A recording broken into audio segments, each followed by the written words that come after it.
One person is not one transaction, right? One person could be 100 transactions. The average first-time home buyer, let's just say someone between 24 and 30 years old, let's block them off that way. Most of them don't have enough assets yet to get on the radar of a financial planner. So they're not going to have the luxury of an advisor. And so for aspiring first-time home buyers, one of the best resources for financial education is a loan officer. Because if you're 22, 23, 24 years old, there's probably some thought in your head that someday, somewhere, I'm going to buy and own a home. Yeah. But if you're screwing things up when you're 22, 23 years old, you're going to make it that much more difficult. And so I think loan officers today, when they're finding ways to leverage themselves through social. Our product tends to help a little bit because it's this younger generation they want a tool. They want something that's on their phone 24/7, 365 that they can access. So, digital financial tools are important.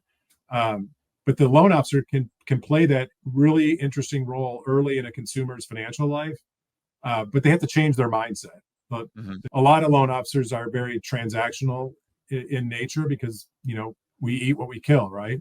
Yep. And as loan officers and lenders start to support loan officers to help them think longer term and not be intimidated by potentially having somebody in your nurturing pipeline for 18 months before they're ready.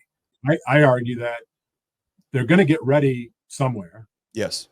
Just because they're not talking to you doesn't mean they're not going to be talking to somebody else. So they might as well be talking to you. And by the way, if you've just spent 18 months with them, whether it's mostly digital or however that's happened, built trust, you built a relationship, doesn't mean you're going to get the deal when they're ready, but you at least earn the right to be in the conversation when they're ready. I think realtors and loan officers lose sight of to some extent is that one person is not one transaction, right?